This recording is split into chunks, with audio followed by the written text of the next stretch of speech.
अश्रु से जल लेकर तेरी अवध नगरी को जला करके भस्म करूंगा। क्या कहा? साफ देकर मेरी अयोध्या को भस्म कर दोगे आप?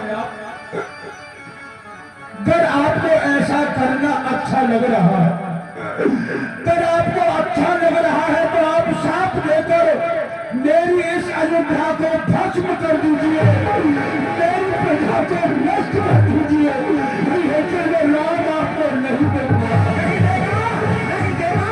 हाँ, ठीक है, अभी जाता हूँ तुझे और तुझे दिखा दूंगा कि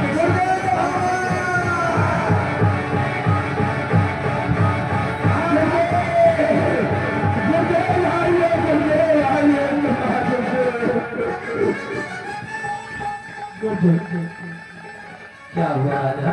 गुरुदेव, जिस तरह हो सके आप इस अयोध्या को बचा लीजिए, नहीं तो कुछ ही देर में ये अयोध्या भस्म हो जाएगी। क्या हो गया राजा? हे गुरुदेव, क्या बात है? बक्सर से चलकर महामुनि विश्वामित्र जी आए।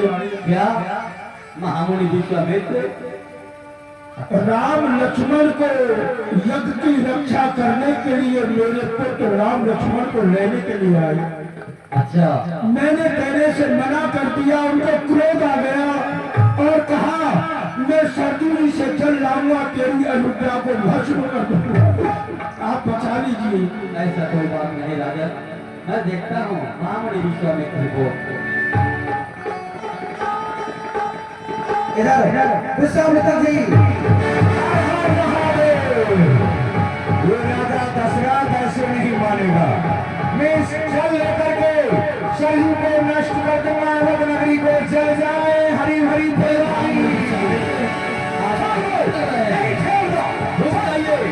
महामुनि विश्वामित्र छोड़ दे इसे। ज्ञानी पुरुष है और ज्ञानी को क्रोध नहीं आना चाहिए। अगर आपको क्रोध आ जाएगा तो क्या हो सकता है इस पृथ्वी का? इसलिए हे महामुनि, आप क्रोध को त्यागें और कारण क्या है वो बतलाएं। हे महामुनि, आप तो बड़ी बड़ाई मारते थे कि मेरा चेला ऐसा है, मेरा चेला ऐसा है, चेला ऐसा है। आज हमने उसकी परीक्षा ली तो तुम्हारा चेला कुछ नहीं है, अपने वचन से भी हट गया। हमने राम लखन को मांगा, उसने हमसे मना कर दिया। क्या यही तुम्हारे चेला का धर्म है? ऐसा ही चेला पालते हो तो बताइए। हे महामुनि विश्वामित्र, कोई बात नहीं, आप हमारे साथ चले और मैं चक्रवर्ती सम्राट राजा दशरथ से कहूंगा और आपका यज्ञ सफल होगा, क्योंकि आप सब संतों का दिया हुआ आशीर्वाद ये राजा दशरथ के आंगन में चार पुत्र के रूप में खेल रहे हैं। इसलिए है महामुनि विश्वामित्र, आप हमारे साथ चले। वाह, हमको क्या मालूम था कि राम के ठेकेदार आप हैं। हम राजा दशरथ के पास क्यों जाते, आपके ही पास आ जाते। ये गलती हो गई हमसे। चलो अभी कोई बिगड़ा नहीं है कुछ भी, आपके साथ चलते हैं। यदि आपके कहने से दे देता है राम लक्ष्मण तो भी अच्छा है। चलो ठीक है। आइए।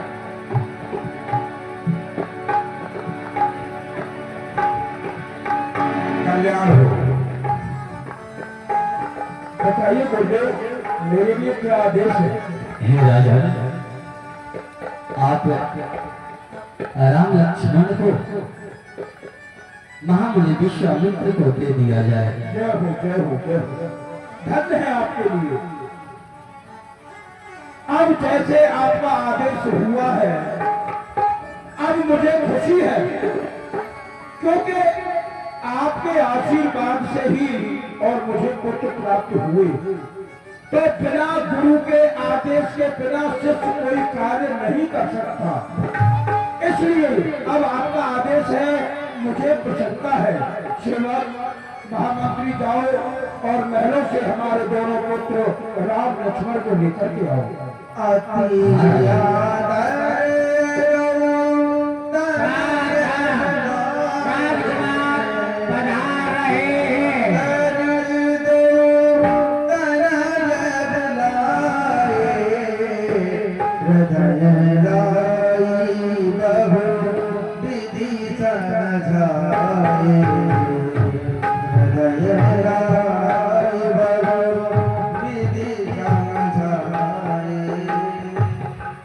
राम और बेटा लक्ष्मण, ये महामुनि बक्सर निवासी गाद तने महर्षि मुनि विश्वामित्र महाराज, ये अपनी यज्ञ की रक्षा हेतु और तुम दोनों भाइयों को लेने के लिए आए हैं। बेटा, ये तो तुम जानते हो, क्योंकि तुमने कभी महलों से अपना एक कदम बाहर भी नहीं निकाला, महलों में रहे, महलों में आनंद लिया। बेटा, महामुनि जी के साथ बड़े उत्साह के साथ में जाओ और इनकी यज्ञ की रक्षा करो। हे मुनिराज, कहो। ये मेरे छोटे छोटे दोनों सुकुमार राम लक्ष्मण, जो कि इन्होंने कभी महलों से बाहर निकल के कुछ नहीं देखा, आज पहली बार आपके साथ यज्ञ की रक्षा के लिए जा रहे हैं। अगर आपकी सेवा में इनसे भूल हो जाए, कोई गलती हो जाए, तो आप इनको क्षमा करना अवश्य। और बेटा, आज से माता पिता गुरु जो भी है, ये महामुनि है, इनकी सेवा में कोई कमी ना हो, सेवा करना और इनकी यज्ञ की रक्षा करना। ये निर्नाथ हाथ में हाथ इनका, ये सुख मेरे भेरे धारे हैं, ये फिक्रा तुमको याद रहे मेरी आंखों के। हे मुनिराज, आ जाओ। मैं आपको ये दान में नहीं दे रहा हूं, जो दान दी हुई वस्तु पर अधिकार नहीं, वापस नहीं मिल जाती है। कुछ समय के लिए धरोहर रूप में मैं आपकी यज्ञ की रक्षा के लिए कुछ समय के लिए सौंप रहा हूं, वाह। और आपकी यज्ञ की रक्षा हो। मेरे बेटा दोनों राम लक्ष्मण मेरे पास आ जानी चाहिए। अवश्य राजन, ये मेरा वचन है। आज अपने पुत्र तुम दो मेरे साथ भेज रहे हो, प्रभु का आशीर्वाद रहा तो मैं आपको ब्याज समेत वापस करूंगा। जय हो, जय हो, बोलिए गुरुदेव भगवान की जय। बेटा, हंसते हुए और उत्साह के साथ मणि जी के साथ आओ। प्रिया राम और लखन सौपे ध्रुव ऋषि सुत चपक विधि दे पहुंचे ध्रुव ऋषि। आइए सुंदर भजन के माध्यम से रहो। जननी